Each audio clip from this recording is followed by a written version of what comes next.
discussing the issue of the impact, of course, Uganda on infrastructure, corruption, procurement sector.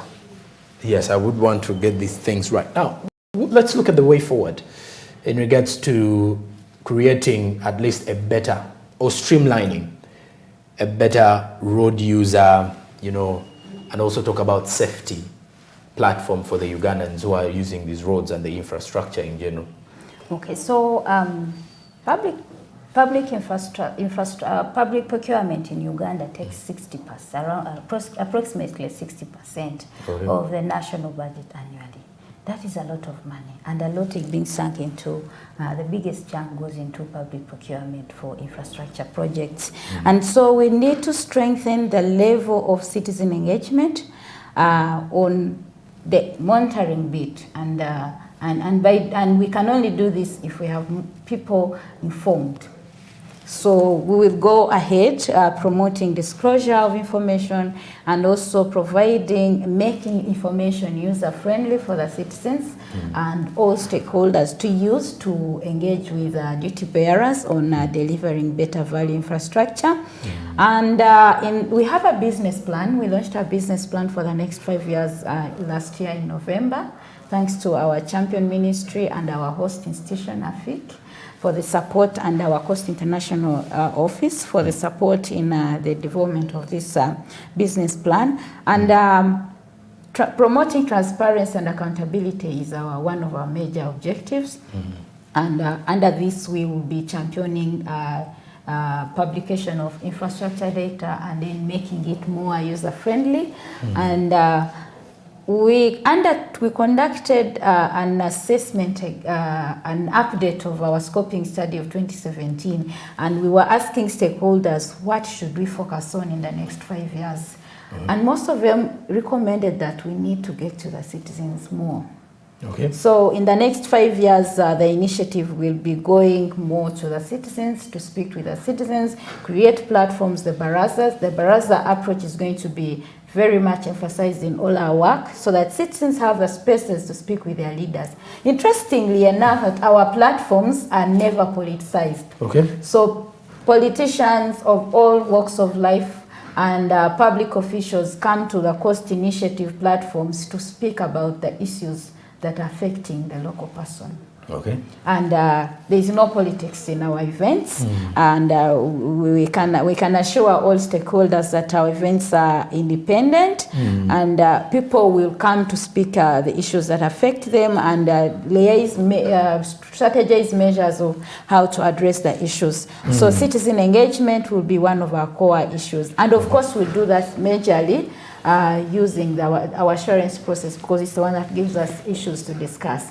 And lastly, stakeholders recommended in our study that we should focus more on get a sector like the health sector, work with the Ministry of Health and all the partners under the Ministry of Health who are doing infrastructure projects, improve the way they are doing work, and strengthen their capacities, processes and systems, ensure that they are publishing infrastructure data, and they can organize barazas, those citizen engagement platforms, on their own, and also give information to the citizens on their own, and then move to another sector.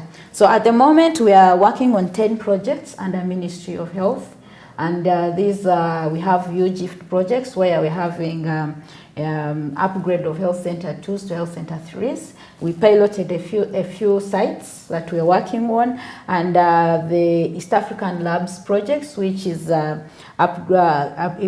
construction of laboratories in regional referral hospitals. And so these are the projects we're now working on. We're going to be working sector by sector, and because we believe, we've learned that when you work in a sector and improve it, there will be a referral point for other sectors. When Ministry of Education sees Ministry of Health doing projects very well with less losses, there are many private sector partners or businesses engaging in procurement. The number of bids per tender is increasing because they have disclosed information, and there are more citizens who are raising issues, so also sending appreciation to the entity. They will learn from that, and through that we believe we'll be able to mainstream the cost approach within the different entities. All right, and I do hope that comes to pass as well. But now, let's also talk about, I didn't mention something to do with the risks associated with infrastructure corruption to the public. What are some of those that the public really need to know? If at all they do not engage in this or do not take an inclusive engagement with you people or with the government, these are the risks that are attached. Ugandans as citizens, we need to know that our constitution gives us the mandate to engage in and monitor government programs and processes. And so by this, we have to be responsible and own whatever programs that are being implemented within our different localities, especially infrastructure projects, because that's the heart of my work. And so get to know, ask for information. If you have challenges, you can reach out to us because we are your eye. We are your independent eye on in the infrastructure sector. We can always work out means to ensure that you access the information that you need so that you're able to engage. Some of the risks that you are likely going to experience, of course, when, like I say, if entities do not disclose information, not publish information, that level of secrecy can be a risk to corruption. So when there is no access to information, when there is no citizen engagement, know that when you are not engaged, something is going to go wrong on your project. If you don't have information, you don't know how much the project costs, you don't know who is the contractor, you don't know who is the supervisor of this project, you don't even know who is the owner of these projects. Oftentimes we are called by citizens on district roads.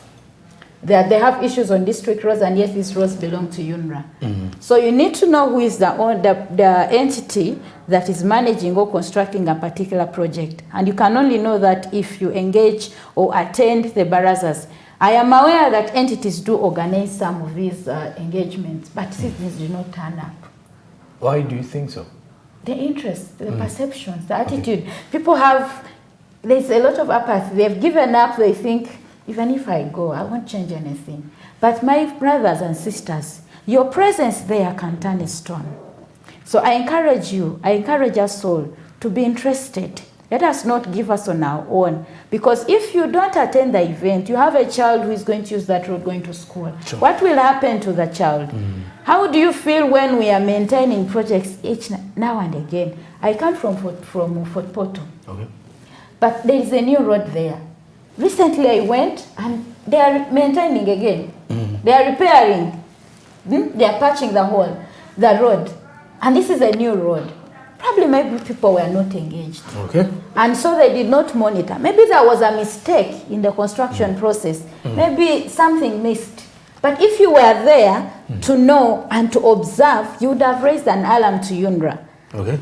And also my question would be, why is it that every after a few months people you would find UNRA or let's say a road maintenance happening on the same road that has been maintained maybe a year back or a few months back? Do you believe still the challenge is the challenge with the people or the people who are actually doing the maintenance? There are different factors. One can be climate changes. And the other one can be maybe there wasn't sufficient planning, the environmental impact assessment was done very well, or the recommendations from the impact assessment are not being implemented. The other one could be lack of supervision. If the contractor is not supervised, they will do their thing. And I call upon contractors and the associations, UNABSIC, USCE, who are managing consultants. As you design projects, let us be sensitive that these projects are going to be used by people. We will use them at the end. Contractors. Okay. And many contractors are losing business because of poor quality works.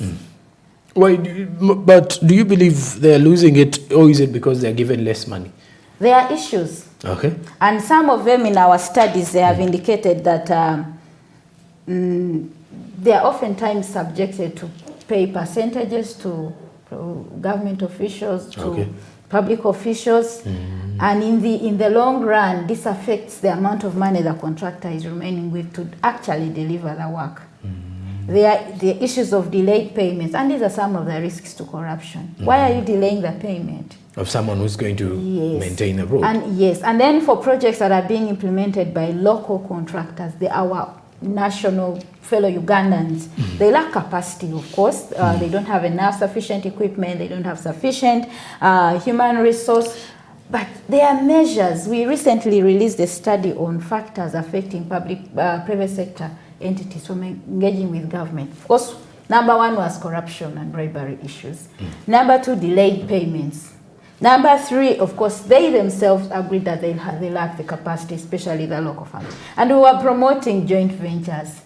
We were encouraging the associations. I'm aware UNABSEC, the Contractors Association in Uganda, has a fund that they use to give soft loans to their members. But what happens to those contractors who are not UNABSEC members? We encourage them to join such associations. Are they able to access advanced resources to implement good quality work? Contractors, each time you're given a contract, manage it like your own, because good quality will always lead you into getting more jobs. So the more good work you do, the more opportunities that you will get. I've been seeing you be consulting everywhere. I see Abu Baker Technical Services everywhere. Maybe because they're doing good work. Let's learn from each other. Okay. And Olive, lastly, as we are summing up with our discussion, where do you see our sector in regards to infrastructure development? Where do you see infrastructure development in the country? And then your last remarks as well. The infrastructure sector in Uganda will continue taking a big percentage because we are still in the journey to have access to quality and stronger infrastructure across the country. We still have a big, UNRWA alone has covered how many kilometers? A few kilometers. And we still have a big chunk of kilometers uncovered. And within the local governments, there's still a big demand. So we expect the budgets to keep increasing each and every year. But we've also been promoting PPPs. We encourage the businesses to come on board and support, especially the local governments, and build infrastructure using the PPP approach where each of the stakeholders is benefiting. So my parting shots, I call upon the entities, government entities, the PDEs, the units within the government that are responsible for infrastructure delivery, to put in, to plan infrastructure projects and implement them from their hearts. Okay. To publish information. If a citizen or a stakeholder comes and requests for information in good faith, I am aware people get information for different measures, for different reasons, and people misuse the information that they get. But if someone, a stakeholder like a CSO or a journalist, has come to request for information, provide it. As long as that information is not protected by law, provide the information. Use the available government platforms, your websites. Use the government procurement portal, is still functional. Use the EGP if you're there already, and publish data. And the citizens, my brothers and sisters, these infrastructure projects are ours and they're here to stay. Always remember that if a project is done poorly because it means you did not oversee, and because you have a role to oversee, you have a duty to ensure that what government is delivering meets your standards and expectations. Please engage when you're called upon to engage with the entities and provide feedback. And the entities as well are encouraged to provide feedback and be responsive when citizens request for information, and also when they raise concerns on infrastructure projects. Thank you. All right. Thank you very much, Olive. That is Olive Kabatwaire from Coast Uganda. We've been discussing the impact of Coast Initiative in reducing infrastructure corruption in Uganda's road sector procurement. And it's National Budget Day. But after this, I'm returning with Sports Business. Good morning.